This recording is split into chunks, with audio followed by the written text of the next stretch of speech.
সন্তান রে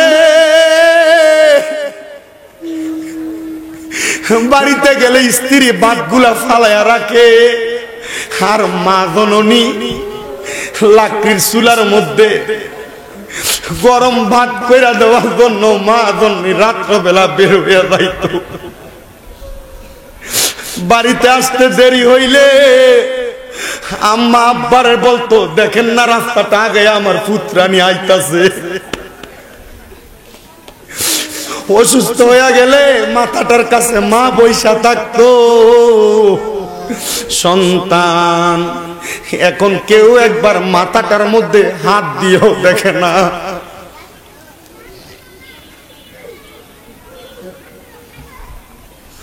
সন্তান মাপ চাই রে, লাখ লাখ টাকা ব্যাংকে পড়ে রয়েছে, যাইয়া দেখো মা বাপরে শান্তি দিতে পারে না। আম্মা আব্বা যা চায় তোমার অর্থ দিয়া সম্পদ দিয়া মা বাবার মনের আশাটা পূরণ কইরো, কারণ টাকা পয়সা থাকবে মা বাপ থাকবে না, এই যত্নটারে থাকতে তুমি রত্নটারে যত্ন করো। নবী বলে আমি সেবি নাই, সেবিতে পারি নাই, সেবিও আমার উম্মত, সেবিও আমার উম্মত। বাবাকে তোমরা কাবা জানিও। কেন? কারণ এদের মনে কষ্ট দিয়া মক্কায় গেল হজ হবে না। বাবাকে তোমরা কাবা জানিও, মদিনা জানিও মাকে, যদি গো তারা বেঁচে থাকে। ওরে ভালোবাসি তোমায় বাবা, বুকটা যে যায় ছিঁড়ে, তোমার কথা হৃদয় মাঝে পড়ছে বারে বারে। বাবা তুমি কেমন আছো ছোট মাটির ঘরে, তোমার কথা হৃদয় মাঝে পড়ছে বারে বারে। বাবা গো বাবা, বাবা গো বাবা, ওর দরজাটা খুলতে খেয়ে যাই ধোকা। বাবা বুঝি বলছে এলে নাকি খোকা, বুকের ভিতরটা লড়ে চড়ে ওঠে, সবাই আছে শুধু মানে শুধু বাবা নেই। কান্না করেন না আমার নবী যেভাবে কান্না করেছেন। সাহাবায়ে কেরাম প্রশ্ন করেন, ইয়া রাসূলুল্লাহ, ইয়া হাবিবাল্লাহ, আপনি কেন এমন ভাবে কান্না করেন নবীজি? আমার নবী রহমতের নবী বলতেছে, এই হাসুরের ময়দান থেকে বান্দাদের দুইটা জায়গা নির্ধারণ হবে। ইয়া রাসূলুল্লাহ, ইয়া হাবিবাল্লাহ, দুইটা জায়গা কোন জায়গা? নবী আমার বলতেছেন দুইটা জায়গার মধ্যে এক নাম্বার হলো জান্নাত, 2 নাম্বার হলো জাহান্নাম। হে আমার উম্মতের দল শুনে নাও, এই জাহান্নামী মানুষগুলা হাসরের ময়দানের মধ্যে বড় লাঞ্ছিত হবে, বড় বঞ্চিত হবে। এদের চেহারা দেখে দেখে অন্যান্য বান্দারা তাদের দিকে থুথু নিক্ষেপ করবে। এদের চেহারা দেখে দেখে ফেরেশতারা ধিক্কার জানাবে। ও মায়ার নবী, বুঝতে পারলাম না, আপনি নবী আমাদেরকে বোঝাইয়া দেন। এবার নবীজির প্রখ্যাত হাদিস বিশারদ, যিনার উপাধি ছিল খাদেমুর রাসূল, হযরতে আনাস ইবনে মালিক রাদিয়াল্লাহু তাআলা আনহু বলেন, আমার নবী বলেছেন যারা জাহান্নামী মানুষ তাদের দুনিয়া থেকে লাঞ্ছনা এবং বঞ্চনা শুরু হয়ে যায়। ইয়া রাসূলুল্লাহ, কেমনে দুনিয়া থেকে লাঞ্ছনা বঞ্চনা শুরু হয়ে যায়? নবী বলেন, যারা বেনামাজি, যারা হারামখোর, যারা পরের হক মেরে মেরে খায়, যারা সমাজের মধ্যে বিশৃঙ্খলা দুর্নীতি নিয়ে ব্যস্ত থাকে, আমি নবী বললাম এক নাম্বার ওই ব্যক্তিটা বেঈমান হইয়া মারা যাবে। ওরে মুসলমানের দল, ওই বেঈমান এবং জাহান্নামী যখন মারা যাবে, মারা যাওয়ার পূর্বে আমার আল্লাহ তাআলার ফেরেশতা যিনি জান কবজ করে থাকেন, হযরতে আজরাইল আলাইহিস সালাতু ওয়াস সালাম তার সামনে চলে আসে। আমার নবী বর্ণনা করেন আর চোখের পানি পালায়া পালায়া কান্দে। আমার নবী কান্না করতেছেন আর বলতেছেন, ওই আজরাইল যখন কোন বেঈমান, কোন জাহান্নামী ব্যক্তির শরীর থেকে তার রূহটা টান দিয়া নিয়ে যাবে, শরীর থেকে রূহটা টান দিয়া যখন নিয়ে যাবে, দুনিয়ার বান্দার দলেরা একটা জীবিত ছাগলকে, জীবিত বকরিকে টানায়া দিয়া শরীর থেকে চামড়াটা জীবিত ভাবে যেমন ভাবে টান দিয়া ছিললে বকরিটার যেমন কষ্ট হয়, একটা জাহান্নামীর শরীর থেকে রূহটাকে টান দিয়া বাগির করতে বেশি কষ্ট হয়। ওগো নবীজি, জাহান্নামী মানুষটা কি কষ্ট কি এখানে শেষ নাকি?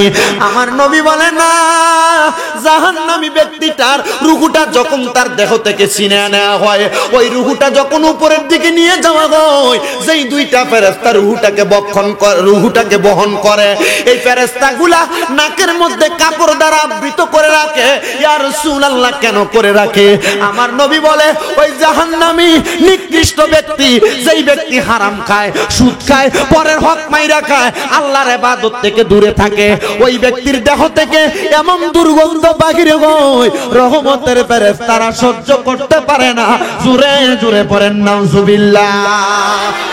কবরেরই আযাব যদি মানুষ দেখি তো, কবরেরই আযাবে যদি মানুষ দেখি তো, ঘরবাড়ি সারিয়া পাগল হইতো। জাহান্নামের আযাব যদি মানুষ দেখিত, ঘরবাড়ি সারিয়া পাগল হইতো। মুসলমান রে, আল্লাহর নবী জাহান্নামীর মৃত্যুর অবস্থা বর্ণনা করে। আমার নবী বলে, জাহান্নামীর রূহটা যখন উপরের দিকে নিয়ে যাওয়া হবে, এবার অন্যান্য ফেরেশতারা বলবে, এই বান্দার রূহটা আমাদের কাছে আইনো না, আমরা তার রূহ গ্রহণ করতে পারবো না। ফেরেশতারা থুতু নিক্ষেপ করে, আযাবের ফেরেশতারা যখন থুতু নিক্ষেপ করে, এবার দুইজন গ্রহণকারী ওই ফেরেশতারা আসমানের দিকে জাহান্নামী বান্দার রূহটা নিয়ে যায়, আসমানের দরজা বন্ধ হয়ে যায়। আমার রাসূল বলতেছেন, এবার জাহান্নামী বান্দার রূহটা নিচের দিকে নিয়ে আসতে লাগে, নিচের দিকটা বন্ধ হয়ে যায়, ডানে নিতে যায়, ডান দিকের দরজা বন্ধ হয়ে যায়, বামে নিতে যায়, বাম দিকের দরজা বন্ধ হয়ে যায়, সামনে যায় বন্ধ দরজা, পেছনে যায় বন্ধ দরজা। এবার ফেরেশতারা প্রশ্ন করে, রাব্বে কারীম আল্লাহ, জাহান্নামী রূহ আমরা বহন করতে পারতেছি না, এটার বড় দুর্গন্ধ যার শরীর থেকে আসতেছে। ইয়া রাসূলুল্লাহ, এই দুর্গন্ধগুলা কিসের দুর্গন্ধ? নবী আমার ঘোষণা করে, এই দুর্গন্ধ অন্য কোনো দুর্গন্ধ না, এগুলা তার গুনাহের দুর্গন্ধ। ওগো নবী, তখন তাদের রূহটা কোথায় নিয়ে যাওয়া হবে? বলবে, আমার আল্লাহ তাআলা আদেশ দিবে, ফি নারি জাহান্নাম খালিদিনা ফিহা আবাদা। এদের রূহটা জাহান্নামের মধ্যে নিয়ে যাওয়া হবে। জবান খুলে জোরে জোরে পড়েন না নাউজুবিল্লাহ। ইয়া রাসূলুল্লাহ, ইয়া হাবিবাল্লাহ, নবীজি আপনার কাছে জানতে চাই, ওগো মায়ার নবী, ওগো দয়ার নবী, জাহান্নামের মধ্যে জাহান্নামীর রূহটা কতদিন থাকবে? একদিন থাকবে, 2 দিন থাকবে, 3 দিন থাকবে, 4 দিন থাকবে? ওগো মায়ার নবী, রাহমাতুল লিল আলামিন নবী, আপনি নবী বলেন না? আমার নবী আল্লাহর কোরআন তেলাওয়াত করে শুনায়া দেয়, খালিদিনা ফিহা আবাদা, জাহান্নামী রূহটা জাহান্নামের মধ্যে চিরস্থায়ী হয়ে থাকবে, কোনোদিন জাহান্নাম থেকে বের হবে না। নবী আমার বলে এমন ধিক্কার দেওয়া হবে জাহান্নামীদের রূহটা, তখন বান্দাটা রূহটা আফসোস করতে থাকবে আর আল্লাহর কাছে সময় চাইবে, আল্লাহ আমাকে অল্প একটু সময় দেন, দুনিয়াতে আমি নেক আমল করে আসি। তখন উত্তর আসবে রে না বান্দা না, আর কোনো সুযোগ নাই। হায়াতে জিন্দেগিতে তুমি তোমার জিন্দেগি বরবাদ করে করে দুনিয়া থেকে কবরে আসছো। এবার আপনারা বলেন আমরা আমাদের জিন্দেগিকে জাহান্নামী জিন্দেগি নয়, আমরা জান্নাতওয়ালা জিন্দেগি বানানোর দরকার আছে না নাই? আল্লাহুম্মা সাল্লি আলা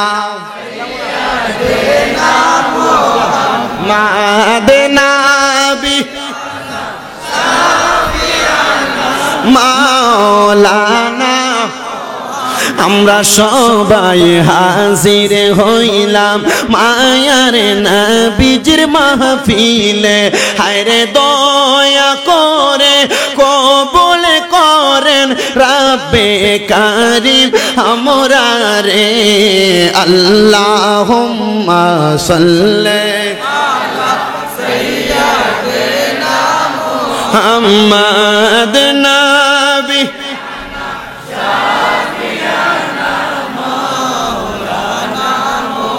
সাহাবায়ে কেরাম ডাক দিয়ে বলি ইয়া রাসূলুল্লাহ, নবীজি জাহান্নামীদের মৃত্যু থেকে কবর পর্যন্ত অবস্থা বললেন।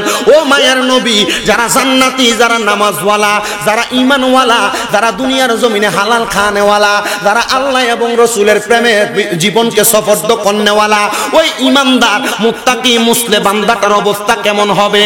আমার নবী বলে উম্মতের দল, এক নাম্বার যখন কোন মুমিন বান্দা মারা যাবে, মুমিন বান্দা মারা যাওয়ার জন্য আজরাইল ফেরেশতা মুমিন বান্দার সামনে আসার আগে আমার আল্লাহর কাছ থেকে অনুমতি নেওয়া লাগবে। ও নবীজি কেমনে গো অনুমতি নিবে গো? আপনি নবীর কাছে জানতে চাই। আমার নবী ডাক দিয়ে উম্মতের দলেরা শুনে নাও, ইমানদার বান্দা যখন দুনিয়ার জমিনে তার হায়াতের বাজেট শেষ হয়ে যাবে, ইমানদার বান্দা মৃত্যুবরণ করার আগে আমার আল্লাহ তাআলা আলমে আরোহা মানিক মালায়েকা আলমে আরোহার জগতের মাঝখান থেকে দুইজন ফেরেশতা পাঠিয়ে দিবে। ইমানদার বান্দার সামনে আসবে ওই দুইটা ফেরেশতা আইসা, একজন ফেরেশতা ইমানদার বান্দার নাকের ডগার মধ্যে বসবে গো, আর একজন বান্দার আর একজন আইসা বান্দার মাথার কাছে বসবে। ইমানদার বান্দার মাথার কাছে আইসা ওই ফেরেশতাটা মাথাটার মধ্যে হাতটা বুলিয়ে দিবে। ইমানদার বান্দা ঘুমায়া যাবে, ইমানদার বান্দা মরণের জন্য কোনো টের পাবে না। এবার আজরাইল বলবে আল্লাহ,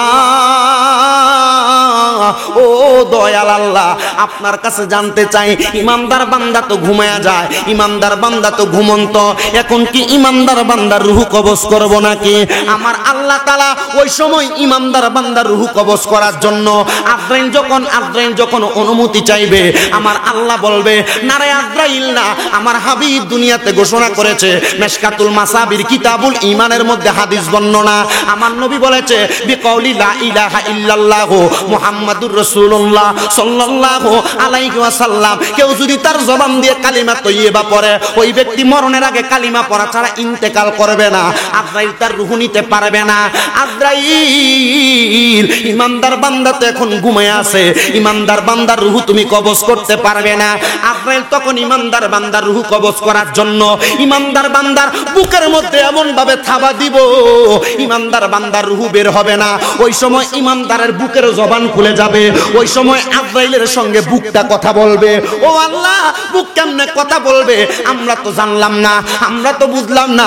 আল্লামা জালালউদ্দিন মুহুল্লি রহমতুল্লাহ আলাইহি উনি বর্ণনা করে বলতেছেন, ইমানদার বান্দার বুকের মধ্য থেকে আওয়াজ আসবে, হে আজরাইল, এই বুক দিয়া তো রূহ কবজ করতে পারবা না।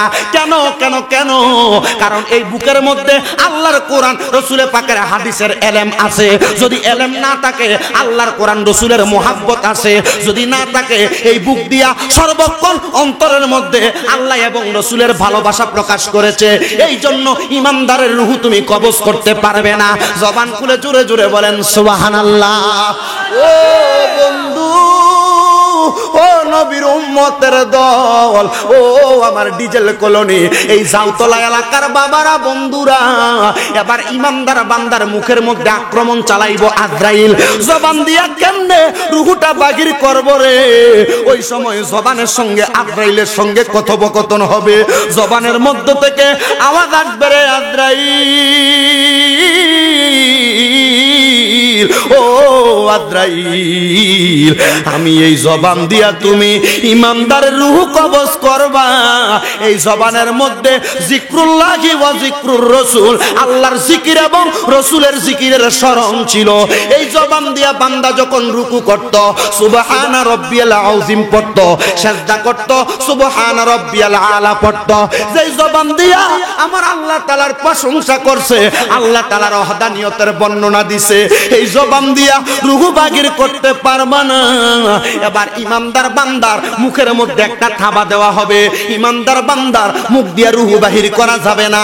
ইমানদার বান্দার কপালের মধ্য থেকে আওয়াজ আসবে, আমি ইমানদার, আমি মুমিন, আমি সর্বক্ষণ 5 ওয়াক্ত নামাজে আমার আল্লাহ তাআলার সাজদা দিয়ে কপালটার দামি কপাল বানাইছি। ও বন্ধুরে, যদি নামাজ পড়ে কপালটার দামি বানাইতে পারেন, আজরাইল আপনার জবান দিয়া মুখ দিয়া রূহ কবজ করতে পারবে না। নারে তাকবীর, নারে রিসালাত, নারে গাউসিয়া, মওলানা সামিল আল কাদেরী জিন্দাবাদ। আর আপনি যদি মুমিন হন, আজরাইল আপনার রূহ নেওয়ার সামর্থ্য রাখে না, আজরাইল আপনার রূহ নেওয়ার ক্ষমতা রাখে না যদি আপনি মুমিন হন। কেন? কারণ আজরাইল মুমিনের রূহ ততক্ষণ নিতে পারবে না যতক্ষণ মহান মনিবের পক্ষ থেকে আজরাইলের উপর আদেশ না আসবে। আপনি চিন্তা করছেন কোথায় হাত দিবে? আজরাইলের বুকের থাবা নিতে পারবেন? হাবিবে কিবরিয়া মুহাম্মদ মুস্তাফা সাল্লাল্লাহু আলাইহি ওয়াসাল্লাম হাসাইসুল কুবরার মধ্যে হাদিস শরীফ অত্যন্ত সুন্দরভাবে তুলে দেওয়া হয়েছে। নবীজি সাল্লাল্লাহু আলাইহি ওয়াসাল্লাম আজরাইলের থাবার বর্ণনা দিচ্ছেন। নবীজি বলছেন, আল্লাহর কসম, আল্লাহি বিল্লাহি তাআলা, আমি রাসূল সাল্লাল্লাহু আলাইহি সাল্লামের কাছে আজরাইল রূহ নেওয়ার আগে অনুমতি নিয়ে আসছেন জিবরাইলের মাধ্যমে। আমি রাসূলের শরীর মোবারকের মধ্যে আজরাইল যখন হাত রাখছে, আমি রাসূল বলছি, আজরাইল সামান্য হাতের এত ওজন, আমার উম্মতকে তো কষ্ট দিয়ে মারা হবে না। ইয়া রাসূলুল্লাহ, আপনার রাসূল যদি মুমিন মুত্তাকি মুসলিম হয়, আপনার উম্মতকে কষ্ট দেওয়া হবে। আপনি কষ্ট পেয়ে মারা যায় তারা কারা? যারা মুমিন মুত্তাকি মুসলিম হয় না। মুমিন মুত্তাকি মুসলিম হয় না, তারা কষ্ট পেয়ে মারা যায়। দেখবেন মারা যাওয়ার সময় বিছনায় প্রস্রাব করে দেয়, পায়খানা করে দেয়, জিহ্বে কামড় দিয়ে মারা যায়, চোখ উল্টে যায়, নাকে মুখে দিয়ে রক্ত বের হয়। কেন জানেন? কারণ আজরাইলের ভয়ঙ্কর চেহারা তখন তার সামনে হাজির হয়ে যায়। আপনি চিন্তা করে দেখছেন? পর্দার আড়ালে যে মা বোন দেখতেছেন, বেপর্দা হওয়ার আগে সাবধান, স্বামীর অবাধ্য হওয়ার আগে সাবধান। এখানে যারা বসেছেন, আপনারা পরের হক মেরে খাওয়ার আগে সাবধান হয়ে যান, আপনারা সুদ খাওয়ার আগে সাবধান হয়ে যান, দুর্নীতি করার আগে সাবধান হয়ে যান, মানুষের উপর অত্যাচার অনাচার করা থেকে সাবধান হয়ে যান। পূর্বে যারা মানুষের উপর অত্যাচার অনাচার করেছে, এদের অবস্থা ভালো হয় নাই। ফেরাউন নমরুদের মতো এদেরও পতন হয়েছে, এদেরও পতন হয়েছে। ভবিষ্যতে যারা করবে তাদেরও পতন হবে, তাদেরও পতন হবে। আল্লাহর কোরআনের আইনের সাথে কারা কারা একমত আছে, ডান হাত তুলে দেখিয়ে দে। নারে তাকবীর, নারে রিসালাত, নারে গাউসিয়া, জাসিরে মিলাদুন নবী জিন্দাবাদ। তাহলে যদি ইমানের সাথে মরণ চাইলে দুর্নীতি করা যাবে? ইমানের সাথে মরণ চাইলে কখনো সুদ খাওয়া যাবে, হারাম খাওয়া যাবে, পরের হক মাইরা খাওয়া যাবে, মিথ্যা বলা যাবে, ওজনে কম দেওয়া যাবে, ব্যাপারটা চলা যাবে। আপনি কি মনে করেন ওয়াজের সাথে বেশি দরকার? যদি আমল করেন এতটুকু আলহামদুলিল্লাহ, আর যদি আমল না করেন, আমি তো নগণ্য মূর্খ। এখানে আমি যে বসছি না, আমি এই চেয়ারের যোগ্য না, বেশি মূর্খ। শুধু হয়তো আমাকে এই সোশ্যাল মিডিয়া আমাকে ধৈর্য এখানে বসাইছে। আমি যদি একটা কথা বলি, হয়তো মানুষ কিভাবে নেয় এটা আমি জানি না, তবে এতটুকু মনে রাখবেন, আমার চাইতে বড় আমার উস্তাদের উস্তাদের উস্তাদ মুহাক্কিক আলেমও যদি এখানে এসে বয়ান দেয়, যদি আপনারা বয়ান শোনার পর জীবনে বাস্তবায়ন না করেন, এমন 10,000 আলেমের বয়ান শুনলে কোনো কাম হবে না। এই জন্য মনে রাখবেন, যদি বয়ান শুনেনও ছোট একজন আলেমের জবান থেকে শুনলো এটা আমল জিন্দেগিতে বাস্তবায়ন করলে কাজে লাগবে, আর নচেত ওয়াজ শুই না কান সুখ করতে পারবেন, কোনো লাভ হবে না। আপনি মনে করছেন চট্টগ্রামে মাহফিল কম হয়? চট্টগ্রামে আবার ঈদে হিসাব করলে প্রতি বছরে 2 থেকে 2.5 লক্ষ মাহফিল হয়। প্রতি বছরে কয় লক্ষ? 2 থেকে 2.5 লক্ষ মাহফিল হয়। তো 2 থেকে 2.5 লক্ষ মাহফিল যে হয়, 2 থেকে 2.5 লক্ষ মানুষ প্রতি বছর যদি প্রতি মাহফিলে একজন করে হেদায়েত হইতো, প্রতি বছর প্রতি মাহফিলে একজন করে হেদায়েত হইতো, চট্টগ্রামের আনাচে কানাচে আল্লাহর ওলির অভাব থাকতো না। বলে যে কিভাবে বলেন, ঠেলাগাড়িওয়ালাও আল্লাহর ওলি হইতো, কিন্তু আল্লাহর ওলি নাই তো। কারণ এই আল্লাহর ওলি হবে কিভাবে? এ যখন 5 টাকার বুট বিক্রি করে, এ মুট করে দিয়ে নিচে দিয়ে নিচে সিবাটাকে একবার ছোট করে দেয়। কথা বলে না কেন? তরকারিওয়ালা আল্লাহর ওলি হইতো, তো তরকারিওয়ালা আল্লাহর ওলি হয় না তো। সে ওজনে ঠিক মতো মাপ দিয়ে কম দেয়, দিয়ে একটা বাড়াইয়া দেয়, পরে বাড়িতে দিয়ে মাপ দিয়ে দেয়, বাড়াটি বাড়তিটার নাই, যা দিছে তা হয়ে আছে। কথা বলেন না কেন? আল্লাহর ওলি হবে কিভাবে? সমাজ যারা পরিচালনা করে, মসজিদে কমিটি বানায় সুদখুরগুলারে, ঘুষখুরগুলাকে, এলাকা পরিচালনা করে, সমাজের সবচাইতে নিকৃষ্ট ব্যক্তিগুলা নাই আপনাদের এদিকে? এগুলা সমাজের নেতৃত্ব দেওয়ার জন্য এদেরকে বানিয়ে দেয় সমাজের নেতা, উমক সুমক, কিন্তু এই ব্যক্তি সমাজের মানুষের জমি দখল করে খায়, মানুষের উপর অত্যাচার অনাচার করে খায়। আমি কারণ নাম নিয়ে কথা বলছি না, যারা অত্যাচার অনাচার করে মানুষের সম্পদ লুণ্ঠন করে খায়, এরা দুনিয়াতেও দোষী, আল্লাহর কাছে দোষী, দুনিয়ার বাথরুমের ময়লার চাইতে এরা নিকৃষ্ট। আর বেশি কিছু ওয়াজ লাগবে আপনাদের? চিন্তা করতেছে হুজুর কথাগুলো কিভাবে আমাদের এলাকার সাথে মিলে গেল। এমন কীট পতঙ্গ শুধু আপনাদের চট্টগ্রামের ডিজেল কলোনিতে নয়, এমন কীট পতঙ্গ বাংলাদেশের বিভিন্ন আনাচে কানাচে প্রত্যেক জায়গায় আছে। মানুষ যদি এদেরকে ভয়কট করে, মানুষ যদি এদের বিরুদ্ধে সোচ্চার হয়, তাহলে এদেরকে দমায় রাখা স্বাভাবিক বিষয়, কিন্তু আপনি পারবেন না। কেন? কারণ আপনি এর সালাম দেন ভয়ে, আসসালামু আলাইকুম না, ঠিক না? ভয়ে সালাম দেন না, আসসালামু আলাইকুম, কারণ এ যদি সালাম না দিয়ে ধমক দিবে। আপনি ভয়ে সালাম দেন, ভয়ে সালাম দেওয়া বন্ধ করেন। ইমানের সাথে তবিয়ত শক্ত করে আপনি সালাম দেন। আপনি তাকে আজকে সালাম দেন, কালকে সালাম দেন, তৃতীয় দিন সালাম দেন, চতুর্থ দিন তাকে পরীক্ষা করেন। আমি 3 দিন তাকে সালাম দিলাম, দেখেন না সে আপনাকে উল্টে চতুর্থ দিন সালাম দেয় কিনা। যদি না দেয়, মনে করবেন সে সালাম পাওয়ার জন্য এইভাবে আসে। এই কথা বলে না কেন? আছে না বাবা?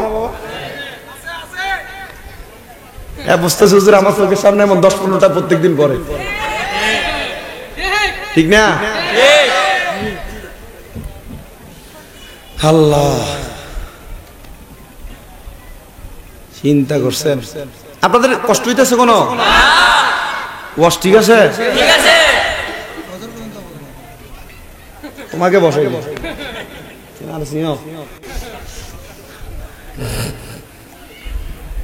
আজকে আমার ভাই, কি না নাম আপনার?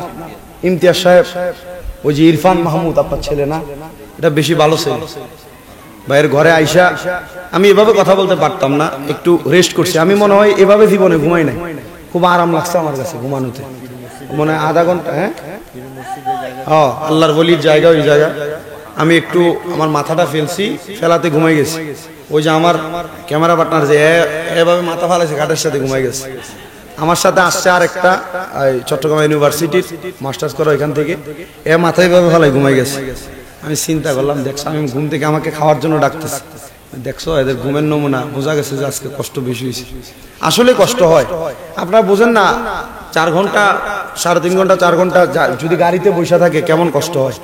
এটা শরীর একবারে বেশি টায়ার্ড করে ফেলে। আমার দেখেন, আপনি অনেকে চিন্তা করেন হুজুর আপনি তো ইয়াং জোয়ান মানুষ, আপনি তো এটা শরীরের শক্তি বেশি আছে। এই শক্তির কথা আপনারা বুঝাবো কিভাবে? প্রত্যেকদিন প্রত্যেক রাতে মাহফিল করলে শক্তি আর থাকে? এটা একবারে বেশি খারাপ হয়ে যায়। তো মারহাবা ঘুম থেকে ওঠার পরে যে মুরগির বিরিয়ানি খাওয়াইছে ভাই সাহেব, আর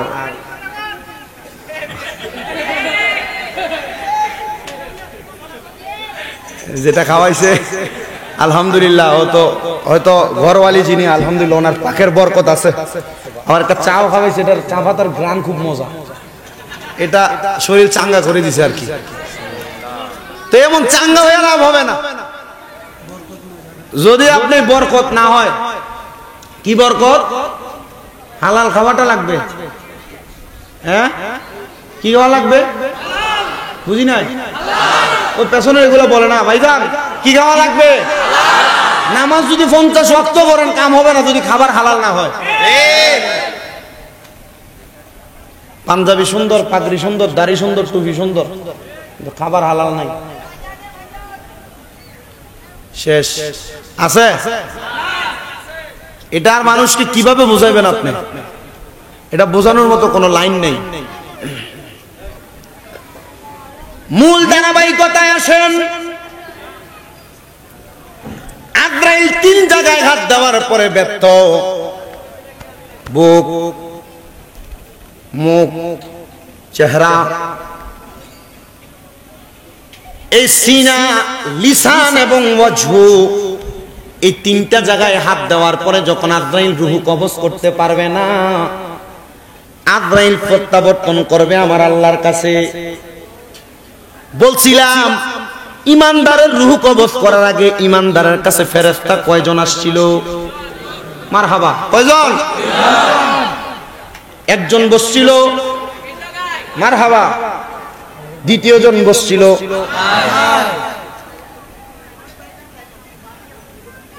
আল্লামা ইবনে হাজার আসকালানী রাহমাতুল্লাহ আলাইহি বলেন,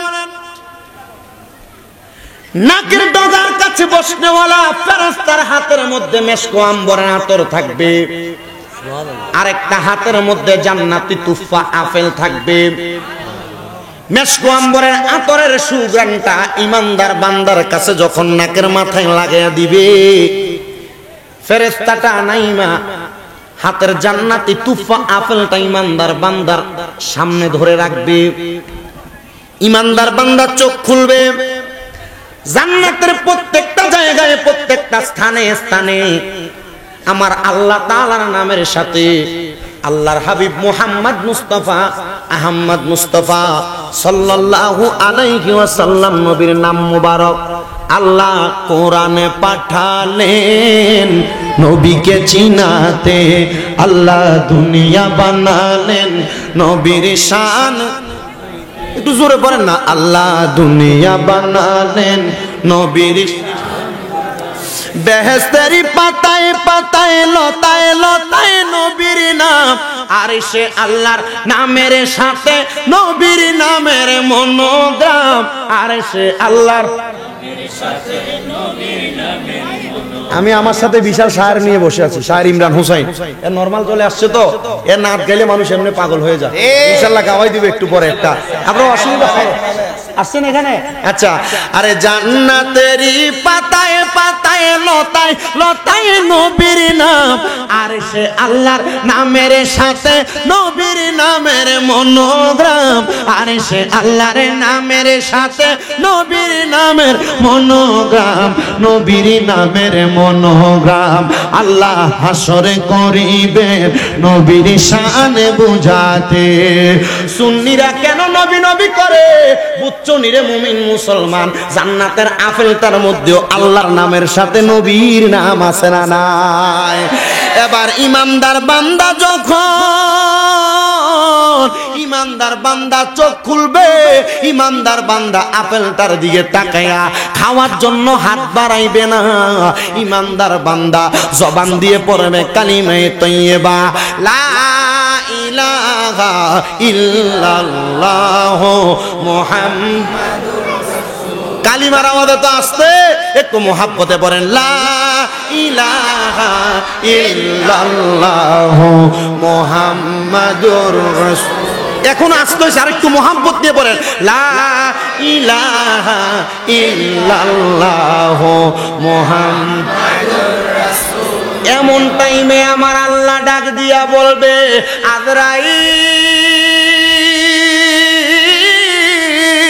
আজরাইল ও আজরাইল, যাও যাও যাও, এবার ইমানদার বান্দার সামনে চইলা যাও। ইমানদার বান্দা যখন জবান দিয়া কালিমা পড়বে, ইমানদারের জবান দিয়ে একটা বাতাস বের হবে, ওই বাতাসটার সাথে ইমানদার বান্দার রূহটা তুমি কবজ করো। আল্লাহর কসম রে বান্দা, ওই সময় ইমানদার বান্দা আর টের পাবে না। ইমানদার বান্দাটা কালিমা পড়তে থাকবে, রূহটা কেমনে না টের পাবে না, টের পাবে না। এবার ইমানদার বান্দাটা অল্প কিছুক্ষণের জন্য ইন্তেকাল করবে। কি করবে? কতক্ষণের জন্য?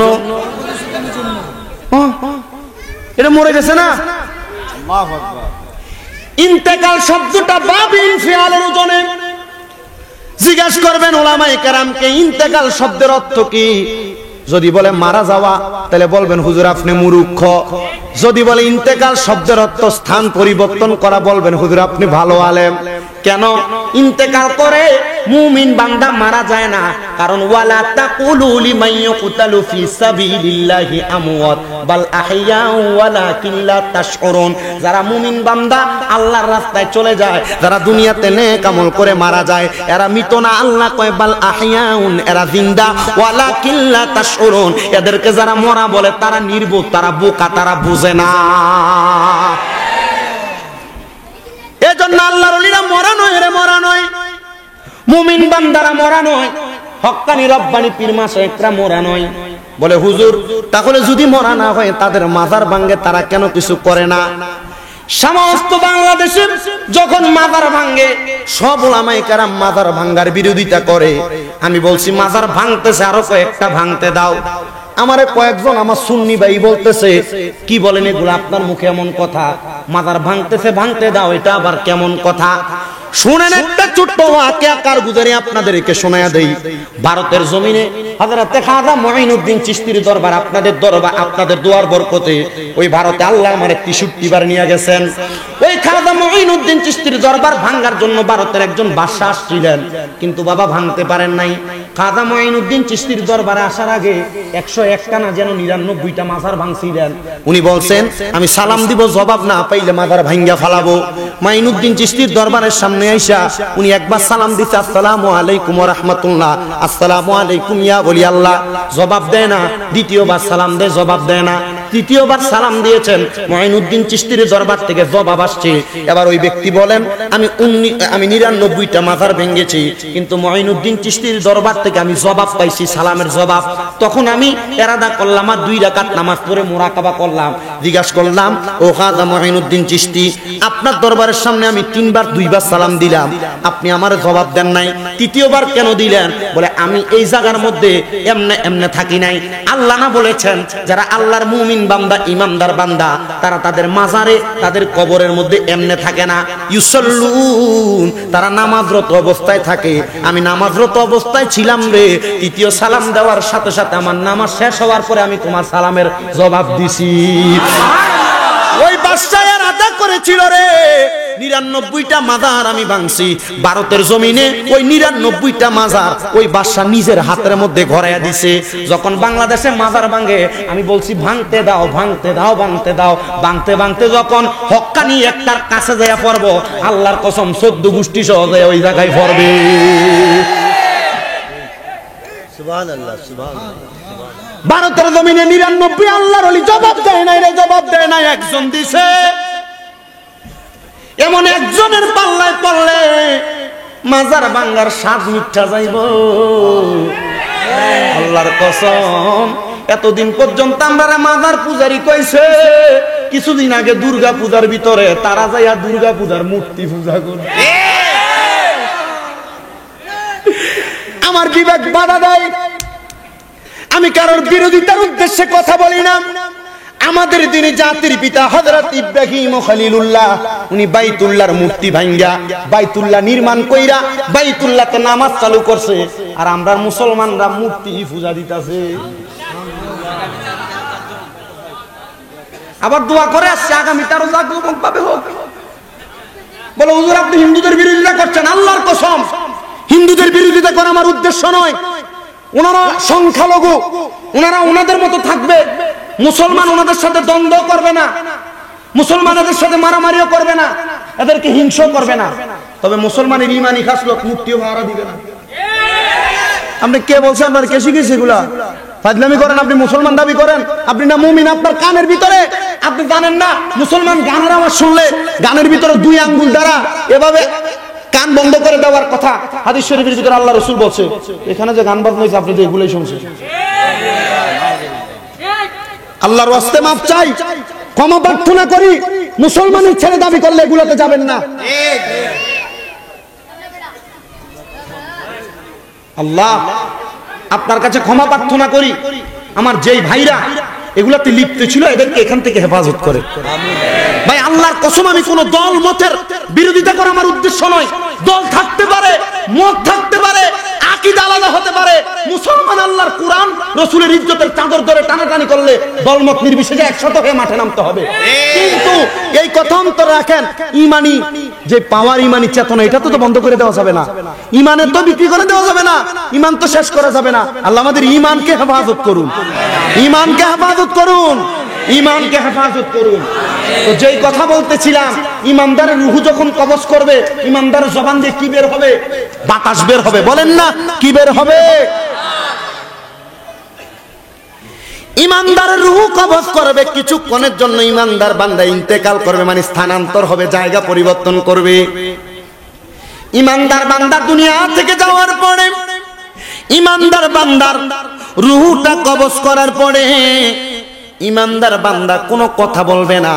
রূহ যখন ফিরে দিবে, ইমানদার বান্দা চক্ষুটা খুইলা দেখবে, চারদিকে বড় সুন্দর আর সুন্দর, অত্যন্ত মায়াবী, অত্যন্ত সুন্দর দেখা যায়। ইমানদার বান্দা বলবে, ফেরেশতা এই জায়গাটা কোন জায়গা গো? বলে এই জায়গাটা আর অন্য কোন জায়গা না, এই জায়গাটা হইল জান্নাত। বান্দা তুমি যেইটার আকাঙ্ক্ষায় ছিলা, আমার আল্লাহ তোমার আকাঙ্ক্ষা পূরণ করে দিয়েছে। ও মুসলমান রে, এই ইমানদার এবং বেঈমান দুই প্রকার জাতিকে হাসরের ময়দানের মধ্যে যখন উপস্থিত করবে, মূল ওয়াজের ধারাবাহিকতা 1.5 ঘন্টার উপরে হয়ে যায়। আপনাদেরকে সামনে নিয়ে আমি বসেছি, বেশিক্ষণ আর আমি আপনাদেরকে নিয়ে কষ্ট দিব না। ইমানদার এবং বেঈমানরা যখন হাসরের ময়দানে উপস্থিত হবে, নবী আমার বলে মুমিন বান্দার চেহারাটা হবে বড় হাস্যোজ্জ্বল, নূরানি। ইমানদার বান্দাটা, মুমিন বান্দাটা ওই নূরানি চেহারা নিয়ে হাসরের ময়দান থেকে হাসতে হাসতে হাসতে হাসতে জান্নাতের মধ্যে চলে যাবে। কিন্তু যারা বেঈমান, যারা দুনিয়ার জমিনের মধ্যে ঈমান গ্রহণ করে নাই, যারা দুনিয়াতে মুমিন দাবি করেছে, ঈমানের যে খাসলতের কাজগুলা তারা করে নাই, ওই মানুষগুলা দুনিয়া থেকে কবরে যাওয়ার পর তারা বড় লাঞ্ছনা পাবে, বঞ্চনা পাবে। হাসরের ময়দানে উলঙ্গ অবস্থায় থাকবে, সূর্যটা তাদের মাথার 4 আঙ্গুল উপরে থাকবে, তাদের মগজগুলা টকবক করে উতরে উঠবে, তাদের পেটের নাড়ি বুড়িগুলা তাদের পেট থেকে এমন ভাবে বের হবে, মনে হবে তাদের পেছন দ্বারা দড়ি দ্বারা বেঁধে দেওয়া হয়েছে। আমার নবী বলেন শুধু তাই নয়, ও উম্মতে মুহাম্মদীর দলেরা, যারা বেঈমান হবে তারা পানির জন্য পিপাসায় কাতর হয়ে যাবে। ইয়া রাসূলুল্লাহ, হাসরের ময়দানে ওই বেঈমান বান্দাদের প্রতি কি এই রহমটা করা হবে নাকি? আমার নবী বলে না, যখন বলবে পানি পানি, তাদেরকে গরম একটা লোহার উত্তপ্ত গ্লাস হাতের মধ্যে দিয়ে দেওয়া হবে। ওই পানির পাত্রটার মধ্যে অন্যান্য জাহান্নামীদেরকে পুরানোর কারণে যেই রক্ত এবং পুঁজগুলা তৈরি হয়েছে, হাদিস শরীফে এদেরকে তিনাতুল খাবার বলেছে, রক্ত এবং পুঁজ। ওই রক্ত এবং পুঁজ বেঈমানদেরকে দেওয়া হবে খাওয়ার জন্য। এ মুসলমান, একটু কি অন্তরের ভিতরে মায়া লাগে না? নামাজটা ছাড়ার আগে একবার কি চিন্তা করো না, আল্লাহ তোমার কবরে কি শাস্তি দিব, হাসরের ময়দানে কি বিয়াজ্জতি করব, মৃত্যুর সময় কত কষ্ট দিয়া রূহ কবজ করব। আমার পর্দার অন্তরালের মা, ও যুবক ভাইরা, পারলে দাও তোমার পাও আমার সামনে দাও, আমি আমার দিব্যা দিয়া তোমার পাওটা পরিষ্কার করে দেই। তবুও এরাদা করো, আজকে ডিজেল কলোনির মাহফিল, যাও তোরা চট্টগ্রামের মাহফিল থেকে ওয়াদা করো, কোনোদিন নামাজ ছাড়বা না, আল্লাহর ইবাদত ছাড়বা না, আল্লাহর সঙ্গে শিরিক করবা না, আরেকটা কাজ করবা না, তোমার ঘরের মধ্যে মা বাবা থাকলে তাদের মনের মধ্যে কষ্ট দিবা না। আমার আল্লাহ তাআলা কোরআনুল কারীমের মধ্যে বলেন, ওয়া'বুদুল্লাহা ওয়া লা তুশরিকু বিহি শাইআ ওয়া বিল ওয়ালিদাইনি ইহসানা। আল্লাহ বলে, বান্দা তোমরা আমি আল্লাহর ইবাদত করো, আল্লাহর সঙ্গে শিরিক কইরো না, এবং তোমরা তোমাদের মা বাবার খেদমত করো। আজকের মাহফিলে এত মানুষ প্যান্ডেল পুরা বাহিরে দাঁড়ায় আছে, প্রজেক্টরের মাধ্যমে পর্দার অন্তরালের মা বোনেরা দেখতেছেন, ছাদ থেকে অনেকে দেখতেছেন, রাস্তাঘাটে দাঁড়ায় দাঁড়ায় হয়তো অনেকে দেখতেছেন। সবার পায়ের মধ্যে হাতটা রাইখা বলি, নামাজ পড়বেন, শিরিকও করবেন না। কিন্তু যদি আপনি আপনার ঘরের মধ্যে 2টা মা বাবার মনে কষ্ট দিয়া, আমি শামীম রাজার ওয়াজ শোনার জন্য আসেন, আপনার মতো শ্রোতা আর আমি শামীম রেজার দরকার নাই। ওয়াদা করেন যদি মা বাবার মনে কষ্ট দিয়ে আসেন, আম্মা আব্বারে বাত না দিয়া থাকেন, আম্মা আব্বার কলিজার মধ্যে আঘাত দিয়া থাকেন, কোনোদিন আম্মা আব্বারে ধমক দিয়া থাকেন, এখান থেকে বাড়িতে যাইয়া আম্মা আব্বার পাগুলার মধ্যে ধরে বলবেন, মা ও আমার আব্বাজান, আল্লাহর হস্তে আমি সন্তানকে মাফ করে দেন। যতক্ষণ পর্যন্ত আপনার মা বাবা মুখ দিয়া বলছে মাফ করে দিছি, ততক্ষণ পর্যন্ত মা বাবার পাও ছাড়বেন না। বলে হুজুর কেন গো? কারণ আপনার মা বাবা মাফ না করলে নামাজ কবুল হবে না, রোজা কবুল হবে না, হজ কবুল হবে না, যাকাত কবুল হবে না। অনেক সন্তান আছে বাইয়ে বাইয়ে ঝগড়া করে মা বাপরে আলাদা করে দিছে, অনেক সন্তান আছে মা বাপরে খাবার দেয় না। এ সন্তান তুমি কি ভুলে গেছো তোমার আম্মা জান নিজে না খায়া পান্তা ভাত গুলা তোমার জন্য রাইখা দিছে।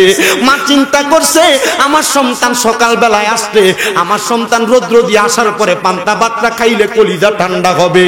আজকে তোমার মা আজকে অন্ধকার কবরে, তুমি সন্তান তোমার মায়ের মুখে এক লোকমা খাবার তুলা দিতে পারো না। সন্তান একটাবার চিন্তা করো রে সন্তান, আজকে অনেকে আছো তোমার আব্বা জান ঈদের দিনে সিরা লুঙ্গি পরছে, পুরান জামা কাপড় পরছে, কিন্তু তুমি সন্তান রে দামি জামা কাপড় কিনা দিছে। ঈদের দিনে আব্বার পরনে পুরান জামা কাপড় দেখা সন্তান যদি প্রশ্ন করতো, আব্বা আপনি কি নতুন কোন জামা কাপড় পরবেন না? আব্বা উত্তর দিতে, এখন কি আর আমরা ঈদের জামা কাপড় পরার বয়স আছে নাকি? আব্বার কাছে যে টাকা নাই, আব্বা অভাবের কথা তুমি সন্তানকে বলতো না। আব্বা সিরা লুঙ্গিটা পরতো, সিরা পাঞ্জাবিটা পরতো। এখন তুমি সন্তান লক্ষ লক্ষ টাকার মালিক, 500 টাকা দিয়া কিনা তোমার আব্বার একটা লুঙ্গি পরাইতে পারো না। হে সন্তান, আম্মা জানের কাপড়টা ছিঁড়া থাকতো, কাপড় রাস্তার মধ্যে 5-10 টাকা তুমি সন্তানের জন্য বাইন্দা রাখতো। ওই মা আজকে অন্ধকার কবরে, তুমি সন্তান আজকে লাখ লাখ টাকা কামাই করো, কিন্তু মারে একটা কাপড় কিনা ঈদের দিনে পরাইতে পারো না। আল্লাহর হস্তে মাপ চাই রে। আজকের মাহফিল কবুল হবে কি হবে না এটার গ্যারান্টি কেউ দিতে পারবে না, তবে আমি শামীম রেজা একটা গ্যারান্টি দেই, যদি তুমি এখান থেকে বাড়িতে যাইয়া তোমার মার পায়ে ধরে মাপ চাও, বাবার পায়ে ধরে মাপ চাও, আগামীকালকে যদি এলাকার মুরব্বীরা দোকানে দোকানে বৈশা বলে ওই শামীম রেজার কথা শুই না আমার ছেলে আমার পায়ে ধরে মাপ চাইছে, আমার সন্তান আমি মায়ের পায়ে ধরে মাপ চাইছে, ও সন্তান চিন্তা করতেছো হুজুর আমি আমার মা বাবার সাথে কোনো অন্যায় করি নাই, অন্যায় করো আর না করো রে, আম্মা আব্বার পায়ের মধ্যে ধরলে সন্তানের দাম কমে না। আল্লাহর নবী শিখিয়ে দেয় আম্মা আব্বার কদমে চুমা দিলে আল্লাহর জান্নাতের চৌকাটে চুমা দেওয়ার সওয়াব পাওয়া যায়। অনেকে চিন্তা করে হুজুর যাদের বাড়িতে মা আছে তারা বাড়িতে যে আমার পায়ে ধরে মাপ চাইবো, আমার তো মা নাই, আমি কার পায়ে ধরে মাপ চাইবো? অনেকে চিন্তা করে হুজুর যাদের বাড়িতে আব্বাই আছে তারা বাড়িতে যে আব্বার পায়ের মধ্যে ধরে মাপ চাইবো, আমার তো বাবা নাই, আমি কার পায়ে ধরে মাপ চাইবো? হে সন্তান, আম্মা আব্বার পায়ে ধরে মাপ চাওয়ার সুযোগ বুঝি তোমার নাই? আল্লাহর নবী শিখিয়ে দেয় কোন সন্তানের মা মারা যাওয়ার পরে, বাবা মারা যাওয়ার পরে আল্লাহর দরবারে রব্বির হামহুমা কামা রব্বায়ানি সগীরা বইলা চোখের মনি কোঠার মধ্যে একটা মাছির মাথা পরিমাণ পানি ছাইরা দিয়া কান্না করলে ওই পানি মাটিতে পড়ার আগে আমার আল্লাহ তার মা বাবার জীবনের গুনাহ মাফ করে দেয়। সন্তান রে, আম্মা আব্বা যদি কবরে থাকে আখিরি মুনাজাতের মধ্যে মা বাবার জন্য একটু অন্তরটা খুইলা খুইলা দোয়া করবা, অন্তরটা খুইলা দোয়া করবা আল্লাহ যেন সবার মা বাপরে মাফ করে দেয়। পর্দার অন্তরালে অনেক মাইয়ারা কান্দে, এখানে অনেক ছেলেরা কান্দে, জিজ্ঞাসা করো ও মুরব্বী বাবা কেন কান্না করেন, চোখের পানিগুলা কেন ফালাইয়া কান্দেন? উনি বলবে হুজুর বাড়িতে যে সবার মুখ দেখি কিন্তু জনম দুঃখী মা বাবার মুখ দেখি না। অনেক সন্তান কান্দে হুজুর সবার মুখ দেখি মারে দেখি না। এই পোলাপান গুলা কেন কান্দে জিজ্ঞাসা করো, বলবে হুজুর মায়ের মতো আদর কেউ করে না। হুজুর আগে এক বেলা ভাত না খাইলে মা টান দিয়া নিয়ে ভাত খাওয়াইতো।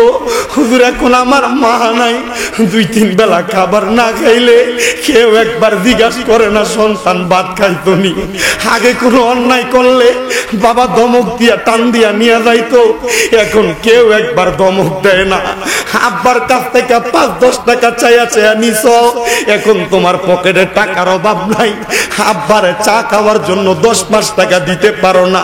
কি হইব তোমার টাকা দিয়া, কি হইব তোমার পয়সা দিয়া, যদি তুমি তোমার মা বাপরে শান্তি না করতে পারো।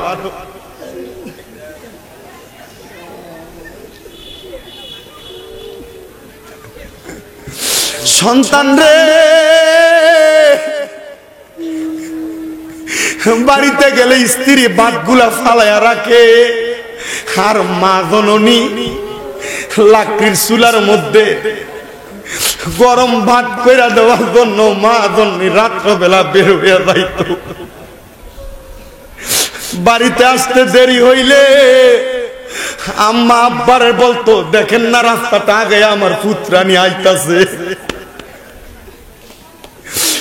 অসুস্থ হইয়া গেলে মাথাটার কাছে মা বইসা থাকতো। সন্তান এখন কেউ একবার মাথাটার মধ্যে হাত দিয়েও দেখে না।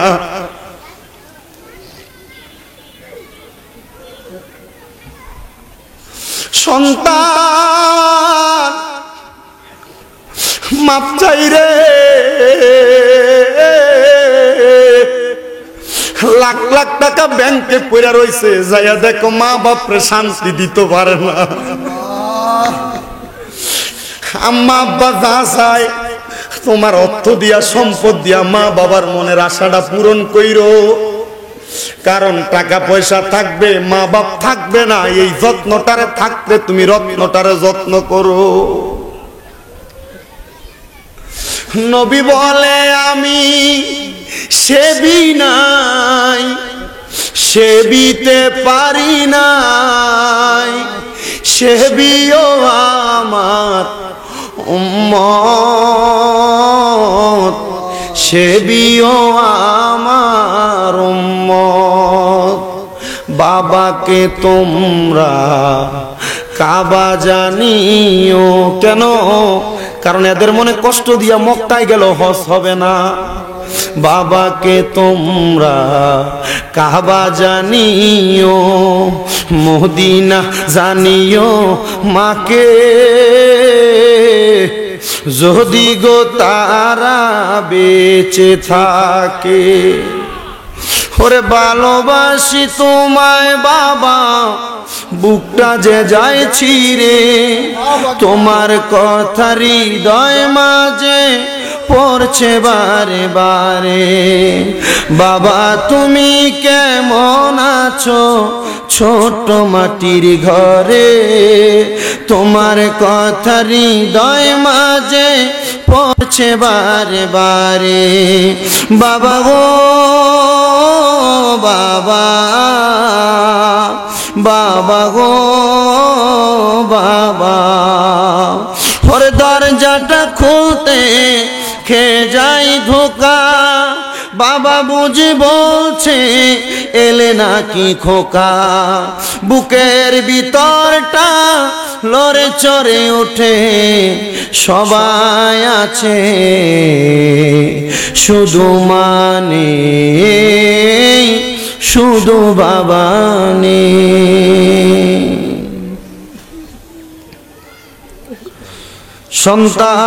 সন্তান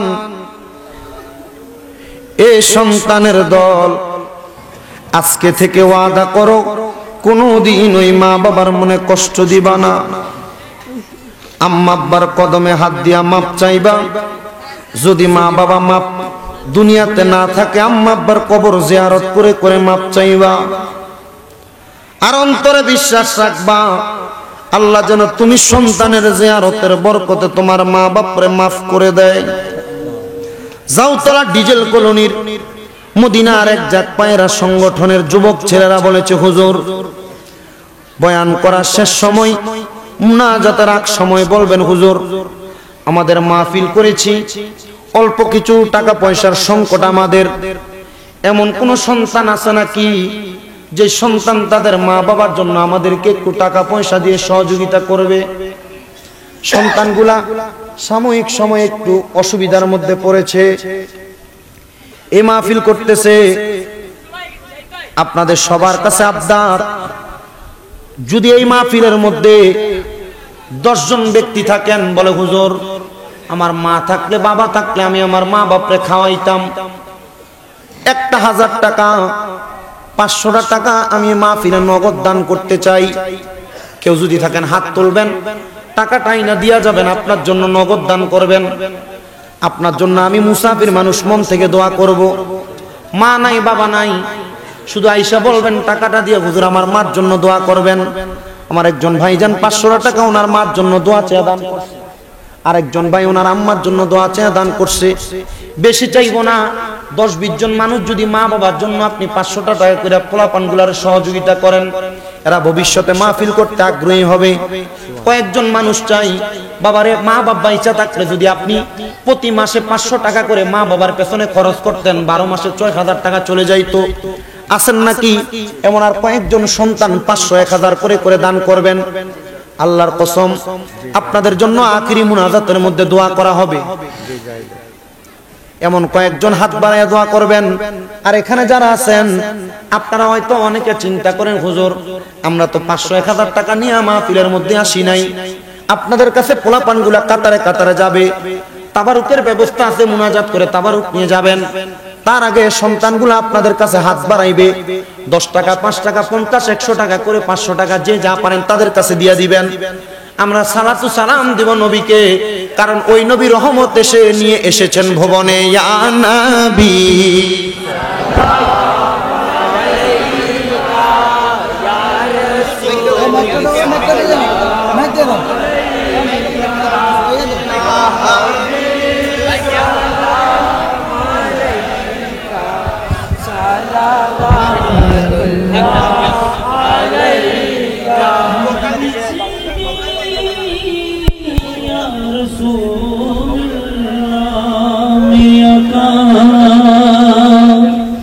रोज़ से